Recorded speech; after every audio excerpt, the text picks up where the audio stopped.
てだいぶ姿勢が良くなっているんで、はわかるかね、いはい。なんとなく腹と。思うよね。はい。一番最初今日治療前はここまで軽くなったから。いい姿勢になってると思います。はい。で、姿勢が良くなったなと。それで、そういう実感もお持ちですよね。はい。でまた反り返してみてください。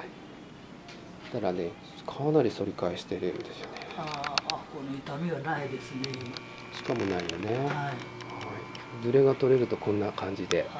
もうこのぐらいからちょっと痛い痛い痛いと思いよったのが。今ちょっとうーっと言ってもないですね。